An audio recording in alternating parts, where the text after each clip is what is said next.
So good morning to all of you. आज हम लोग बहुत इंपॉर्टेंट कंसेप्ट देखेंगे, सेंटर ऑफ मास फ्रेम। ठीक है, सेंटर ऑफ मास फ्रेम ध्यान से देखें, बहुत इंपॉर्टेंट कंसेप्ट है। इसका क्या यूज़ होगा, generally centre of mass frame से क्वेश्चन बहुत इजी हो जाता है। जो हमारे सेंटर ऑफ मास के क्वेश्चन हैं बहुत इजी हो जाएंगे सेंटर ऑफ मास फ्रेम से। अब हम स्टार्ट करते हैं। तो हम सबसे पहले देखते हैं जो हमारे पास पहला वर्ड आया है फ्रेम। क्या हम लोग फ्रेम वर्ड समझते हैं? फ्रेम क्या होता है? जो फ्रेम है क्या हम उससे समझ रहे हैं? फ्रेम मतलब वो जगह जहाँ से हम जो हमारा मोशन है उसको देखा जा रहा है, that is called what? Frame. For example, मैं एक एग्जांपल लेता हूँ। मान लो ये कोई गाड़ी है और ये इधर 10 मीटर पर सेकंड से, कितना, 10 मीटर पर सेकंड से चल रही है। और यहाँ पर ज़मीन पर दो ऑब्ज़र्वर हैं।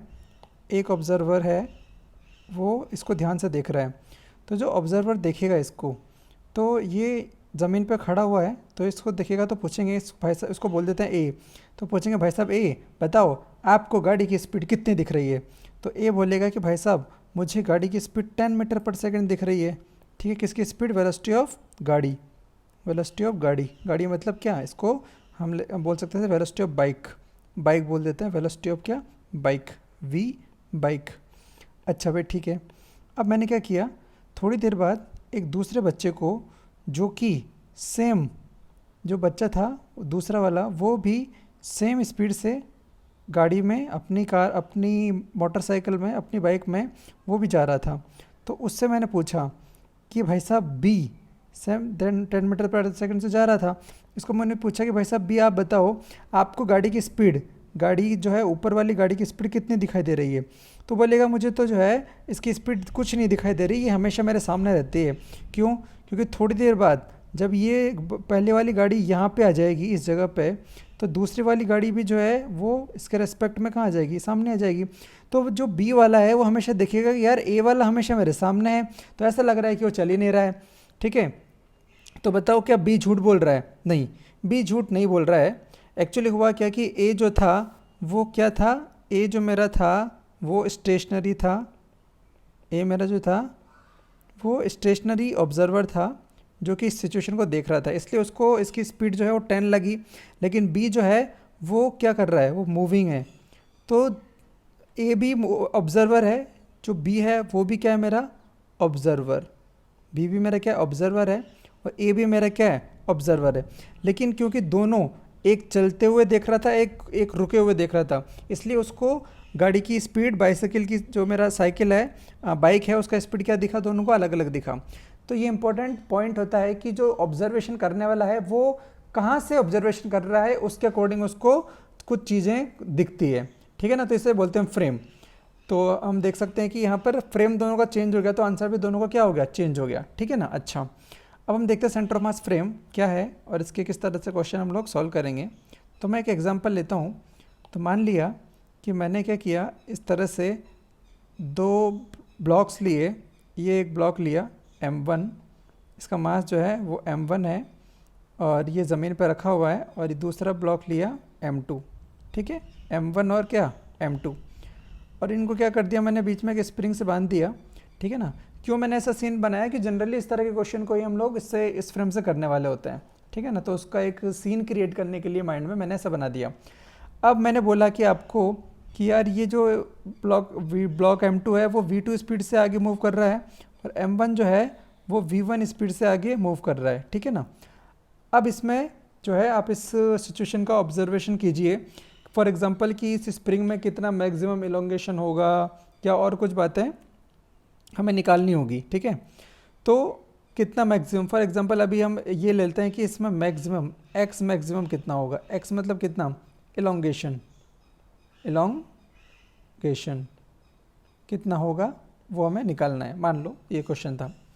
तो आप सोचो कि मैं अगर आपको पूछूं सिंपली कि यार आप क्या करो, यहाँ पर मुझे ये बता दो कि अब सेंटर ऑफ मास का स्पीड कितना होगा, VCOM, ये कितना होगा। तो आप बोलोगे सर VCOM का तो फॉर्मूला हमें पता है, M1V1 plus M2V2 upon M1 plus M2। इस क्वेश्चन को बेसिक मेथड से भी किया जा सकता था, लेकिन मैं अभी सेंटर ऑफ मास फ्रेम से इसको करना चाह रहा हूँ। ठीक है ना, ताकि इसकी इंपॉर्टेंस को हम लोग जान सकें। VCOM कर दिया। अच्छा भाई ठीक है। अब मैंने आपको बोला कि यार आप मुझे एक बात बताओ, पहले वाले मास की वेलोसिटी ऑफ 1, इसको मैंने बोल दिया m1 को 1 और इसको बोल दिया m2 को कितना 2। वेलोसिटी ऑफ 1, अगर आपसे पूछो velocity of 1 with respect to centre of mass, तो बताओ क्या बताओगे? ये बनेगा v1 माइनस VCOM। ठीक है, v1 की वैल्यू कितनी है? v1 की वैल्यू v1 है, माइनस VCOM कितना है? यह है m1 v1 plus m2 v2 upon m1 plus m2। बताओ इसको सॉल्व करेंगे तो क्या बनेगा? ये m1 v1 कैंसिल हो गया, m1 v1 कैंसिल हो गया, तो मेरे पास बनेगा m2 v1 m2 v1 minus m2 v2 upon m1 plus m2। ठीक है, ये m1 v1 कैंसिल, ये m2 v1 minus m2 v2 upon m1 plus m2, ये बन गया v1 विद रिस्पेक्ट टू कितना? Centre of mass. ठीक है, मैं आपसे एक और चीज़ यार निकालवा लेता हूँ। मैं आपसे पूछ रहा हूँ कि मुझे एक तो आपने ये फर्स्ट पॉइंट बता दिया आपने मुझे ये, ठीक है। अब आप मुझे एक और चीज़ बता दो, आप मुझे बताओ कि यहाँ पर मोमेंटम फर्स्ट का सेंटर ऑफ मास के रेस्पेक्ट में मोमेंटम कितना है? मतलब momentum of 1 with respect to centre of mass. ठीक है, तो आप बोलोगे कि momentum of 1 minus momentum of centre of mass. ठीक है, तो ये आप मुझे बता सकते हो। ठीक है, अब मोमेंटम ऑफ 1 कितना है? तो हम बोलेंगे कि momentum of 1 equals to, momentum क्या होता है? m into V. तो फर्स्ट का मोमेंटम मतलब फर्स्ट का मास यानी कि m1 इंटू उसकी स्पीड कितनी है? v1, तो v1 minus centre of mass का जो सेंटर ऑफ मास का मोमेंटम PCOM। ठीक है, तो v1 with respect to centre of mass करना था, तो सेंटर ऑफ मास का स्पीड जो है क्या वो मुझे पता है क्या? सेंटर ऑफ मास की स्पीड जो है वो मुझे पता है, यहाँ पे कितनी है? VCOM है, m1 v1 plus m2 v2 अपन m1 प्लस m2। ठीक है, तो क्या इसका मैं मोमेंटम लिख सकता हूँ क्या? सेंटर ऑफ मास का मोमेंटम अगर मैं लिख दूँ तो बताओ मैं क्या लिखूँगा यहाँ पे? सेंटर ऑफ मास का स्पीड जो है वो मुझे पता है यहाँ पे। चलो हम पहले जो है दोनों को साथ में नहीं ले रहे हैं, हम वेलोसिटी इस पर चर्चा कर लेते हैं, फिर उसको अलग से करते हैं। v1 COM मेरे पास आ गया। ठीक है, अच्छा अब मैं क्या कर रहा हूँ, अब मैंने सोचा कि यार मैं जब v1 COM निकल गया है तो मैं एक और चीज़ निकाल लेता हूँ, मैं v2 COM मैं ये भी निकाल लेता हूँ पहले। तो बता v2 COM कितना आएगा? v2 माइनस VCOM, मोमेंटम पे अलग से चर्चा करेंगे। v2 माइनस VCOM, तो v2 कितना है? v2 है माइनस VCOM हमने निकाला है m1 v1, तो ये बन गया m1 v1 plus m2 v2 upon m1 plus m2। इसको सॉल्व करेंगे तो मेरे पास बनता है m1 v2 कैंसिल हो गया, तो ये मेरे पास कैंसिल क्या हो जाएगा? m2 v2 कैंसिल हो जाएगा, तो मेरे पास बनेगा m1 v2 minus m1 v1, और यहाँ से m2 v2 कैंसिल हो गया अपॉन कितना? m1 plus m2। ठीक है, अगर मैं आपसे पूछूं कि यहाँ पर आप बताओ kinetic energy of the system with respect to centre of mass, तो आप बोलो क्या बोलोगे? आप बोलोगे इसकी फर्स्ट की kinetic energy half m1 v1 with respect to centre of mass का square plus half m2 into v2 with respect to centre of mass का कितना? स्क्वायर।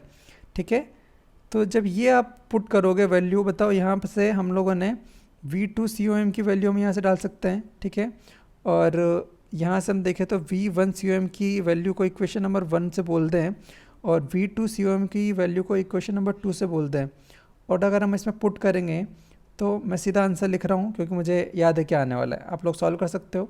तो ये जो बनेगा मेरे पास, ये हमारा बनेगा कितना?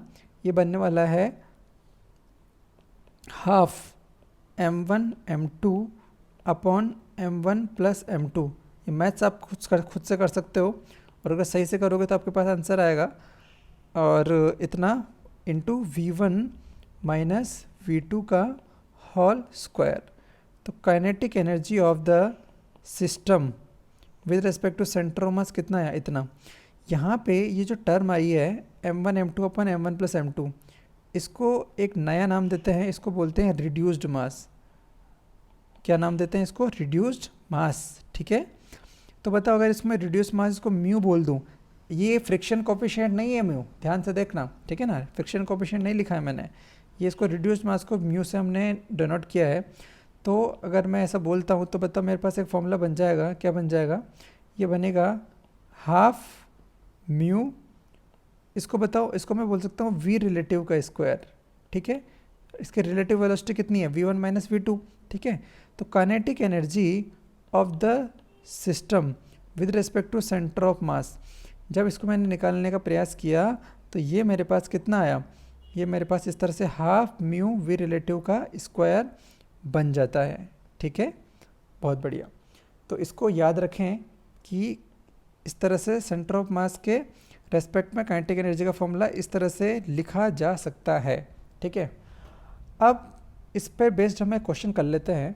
एक क्वेश्चन है जो उसको हम इसी तरीके से सॉल्व करते हैं, और उसका जो जनरल मेथड है उसको मैं किसी बाद में उस जनरल मेथड को भी बताऊंगा। अभी मैं इस तरीके से उसको सॉल्व करता हूँ मैं इसको। ठीक है, तो मान लो क्वेश्चन क्या था, कोई क्वेश्चन पूछा है मुझसे कि आपको दिया हुआ है, आपको इस तरह से एक वेज दिया हुआ है यहाँ पे इस तरह से।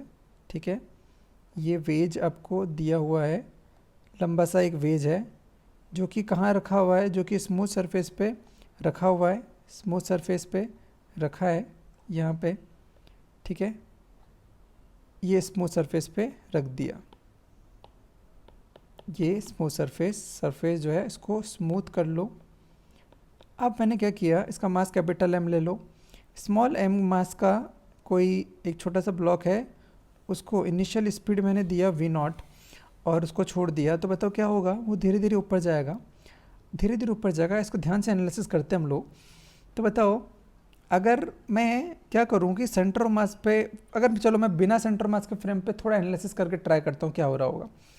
बताओ इनिशियली जो बड़ा वाला ब्लॉक था कैपिटल M, ये रुका हुआ था और स्मॉल m के पास v0 स्पीड थी। धीरे धीरे जब इसके ऊपर जाएगा तो बताओ इसकी स्पीड बढ़ेगी, किसकी स्पीड? बड़े वाले की स्पीड बढ़ेगी, और छोटे वाले की क्या होगी? कम होगी। जब तक इनके बीच में स्पीड में अंतर रहेगा तब तक क्या होगा भाई? स्पीड शुरू में तो जो है v0 ज़्यादा है, तो v0 जो है ज़्यादा है, तो ये v0 क्या होगा? धीरे धीरे कम होने लगेगा। इसका स्पीड जो है ये v0 ये कम होने लगेगा, धीरे धीरे कम हो रहा है, धीरे धीरे कम हो रहा है। और जो गाड़ी है, जो हमारा प्लैंक है इस तरह का, उसका स्पीड जो है वो धीरे धीरे v बढ़ेगा। तो एक दिन क्या हो जाएगा? दोनों का स्पीड बराबर हो जाएगा। तो दोनों का स्पीड जब x डायरेक्शन में बराबर हो जाएगा तो बताओ वो उस समय हमारा जो ब्लॉक होगा, हमारा जो छोटा वाला ब्लॉक होगा, वो कहाँ चला जाएगा? वो तब मैक्सिमम स्पीड पे जा रहा होगा। जब तक इनके बीच में डिस्टेंस बढ़ती रहेगी तब तक वो जाता रहेगा, और जब इनकी स्पीड सेम हो जाएगी, ठीक है, तब तक क्या हो जाएगा? वो रुक जाएगा ऊपर किसी पॉइंट पे, वो हमारा एच मैक्स होगा। अब इसी पॉइंट को मैं अगर सेंटर ऑफ मास के फ्रेम में करना चाहूँ उस क्वेश्चन को, तो आप क्या करो, आप एक सोचो कि आप एक चींटी बनकर, अब चींटी बन जाओ, अपना रूप चेंज कर लो, और आप चींटी बन के क्या करो, सेंटर मास पर, इसका जो सिस्टम का सेंटर मास है वहाँ बैठ जाओ। तो अगर मैं चीटा बन के या चींटी बन के सेंटर मास पे बैठ जाऊँगा तो बताओ मुझे जो प्लैंक है बड़ा वाला, वो तो हमेशा मेरे पास में दिखाई देगा, वो तो मेरे लिए रुक गया है। अब मुझे क्या दिख रहा है? मुझे दिख रहा है कि यार ये छोटा वाला जो है ऊपर जा रहा है, जा रहा है, जा रहा है, तो मैं वेट कर रहा हूँ कि यार ये कब तक जाएगा। तो एक दिन आएगा जब ये ऊपर जाके रुक जाएगा कहीं ना कहीं, ठीक है, ऐसा थोड़ी जाता जाएगा, तो ये रुक जाएगा। तो ये जब रुकेगा तो मैं देखूंगा कि अच्छा भाई ठीक है ये रुक गया, और कितना हाइट पे रुका? मैंने कोई मान लिया h हाइट पे रुक गया होगा, तो मेरे रेस्पेक्ट में ये जो है छोटा वाला ब्लॉक जब रुक जाएगा तब क्या आएगा? एच मैक्स आएगा। ठीक है, अच्छा अब मैं ये जो सिचुएशन देखा हूँ वो कहाँ पे बैठ के देखा? मैंने सेंटर ऑफ मास पर बैठ के, यहाँ पे सेंटर ऑफ मास पर बैठ के मैंने देखा कि ये मेरे रेस्पेक्ट में स्टॉप रुक गया है। किसके रेस्पेक्ट में? मेरे रेस्पेक्ट में, मेरे मतलब जब मैं चीटा बन के बैठ गया सेंटर ऑफ मास के रेस्पेक्ट में, ठीक है, सेंटर ऑफ मास के रेस्पेक्ट में रुक गया है। अब मैंने क्या देखा कि यार काइनेटिक एनर्जी सिस्टम, जब मैं सेंटर ऑफ मास पे बैठ गया हूँ तो मुझे पता है कि when I sit on centre of मास इसी को हम लोग नॉर्मल वे में बोलते हैं centre of mass frame. Centre of mass frame मतलब सेंटर ऑफ मास के ऊपर बैठ जाओ, सिंपल, ठीक है। अब इसके ऊपर जब मैं बैठ गया हूँ तो बताओ, मुझे पता है कि यार इस कंडीशन में kinetic energy of the system, वो तो मुझे लिखना आता है कितना, हाफ म्यू यू रिलेटिव का स्क्वायर। इनिशियल स्पीड कितनी है, वी नॉट माइनस जीरो, ठीक है, का स्क्वायर, है ना। तो ये क्वेश्चन नंबर 1। और बताओ सिस्टम की पोटेंशियल एनर्जी, जो काइनेटिक एनर्जी तो मैंने लिख दी सिस्टम की। अब बताओ इस सिस्टम में क्या हुआ होगा, जब मैं यहाँ पे बैठ गया तो मुझे दिखा कि मेरा छोटा वाला ब्लॉक जो था वो नीचे से ऊपर चला गया। कितना हाइट चला गया, mgh हाइट ऊपर चला गया। तो mgh हाइट ऊपर चला गया तो इस सिस्टम के पास potential energy gain potential energy वो कितनी है, mgh, ठीक है, इतनी गेन हो जाएगी पोटेंशियल एनर्जी। तो मैं सेंटर मास के फ्रेम में देखता हूँ कि यार मैंने काइनेटिक एनर्जी इतनी है और मुझे पोटेंशियल एनर्जी जो मिली वो कितनी मिली, mgh मिली। तो अब मैं क्या करूँगा, मैं एनर्जी कंजर्वेशन से मैं क्या कर दूंगा, दोनों को इक्वल कर दूंगा। तो हाफ म्यू वी नॉट का स्क्वायर इक्वल्स टू कितना, mgh। बताओ यहाँ से मैं क्या निकाल लूँगा, म्यू वी नॉट का स्क्वायर अपॉन 2mg। और बताओ म्यू का वैल्यू क्या लिख सकता हूँ मैं, म्यू का वैल्यू मैं हमेशा लिख सकता हूँ m1 यानी कि small m into capital M upon small m plus capital M। इसको कहाँ पुट कर दूंगा, इसको यहाँ पे इस वैल्यू में पुट कर दूंगा। तो मेरे पास क्या आ गया, ये मेरे पास जो है किसका वैल्यू आया, ये मेरे पास आया h का वैल्यू। तो ये मुझसे पूछा था कि कितना हाइट चढ़ेगा, तो मेरे पास आ गया आंसर कि भाई इतना हाइट चढ़ेगा। तो किया क्या हमने सिर्फ सिंपल, हमें याद था कि यार सिस्टम जो है सेंटर मास पे बैठ जाओ, तो सेंटर मास के फ्रेम में काइनेटिक एनर्जी का फॉर्मूला ये होता है जो मुझे अच्छे से याद होना चाहिए। तो मैंने देखा कि सेंटर मास के फ्रेम में काइनेटिक एनर्जी कितनी, इतनी, ठीक है, ये वाली। और सेंटर मास के फ्रेम में पोटेंशियल एनर्जी में क्या चेंज आया, mgh, बस दोनों को इक्वल कर दिया। तो हमारे पास आंसर आ गया h का म्यू वी नॉट का स्क्वायर अपॉन 2mg। म्यू का वैल्यू यहाँ से पुट कर देंगे, ठीक है। तो इस तरह से इस क्वेश्चन को सेंटर मास फ्रेम से हमने कर लिया, बहुत इजी सॉल्यूशन हो गया।